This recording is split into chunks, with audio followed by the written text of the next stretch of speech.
Not only are we dying, we're getting older every day, but our nation is also dying. Now, the sad truth is this. I mean, it's pitiful that the truth of the matter is our history, our historic record is clear America was built on Christian principles. I mean, America was built on Christian principles. Now, I said in 1962, they took this out. They took this non-denominational prayer out. Almighty God, we acknowledge our dependency upon Thee, and we beg Thy blessings upon our parents, our teachers, and our country. Well, okay, they took that out in 1962, the year I was born. Now let's go back to the Supreme Court in 1892 and notice what they said. A little bit different back then. The fact that our nation was built on Christian principles. It says our laws and our institutions must necessarily be based upon the teaching of the Redeemer of mankind.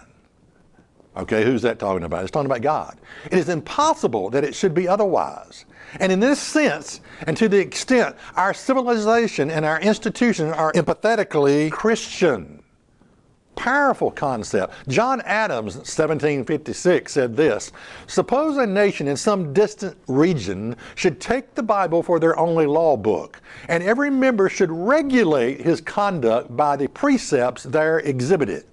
What a paradise would this region be? That's America's second president, John Adams.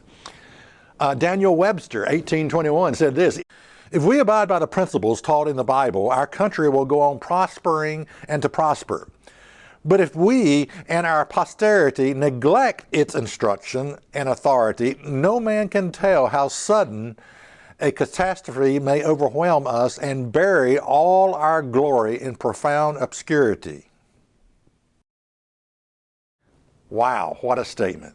Benjamin Franklin said this in June 28, 1787, a statement made at the Constitutional Convention.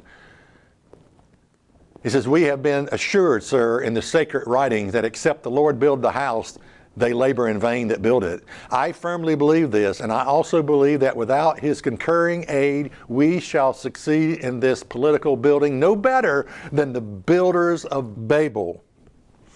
Now, when you think about it, the question may arise, why are we dying as a nation? Now, when we look in the mirror, we understand why we're dying. I mean, that's just part of life. It is appointed unto all men to die once, and so that's just because we took the wrong tree. Yes, we didn't even pay any attention to the tree that could have given us life. Because we participated in the wrong tree, because we sinned, we all have to die a physical death.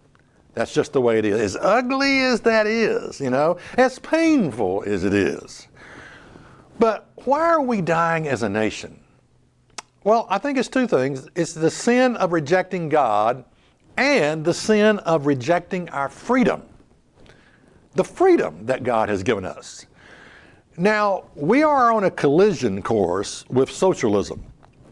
And I want to give you some it's called the current communist goals. It's 45 of them. I'm not going to give you all 45, but I'm going to read some of these that were written long ago and have been in place for a long, long time.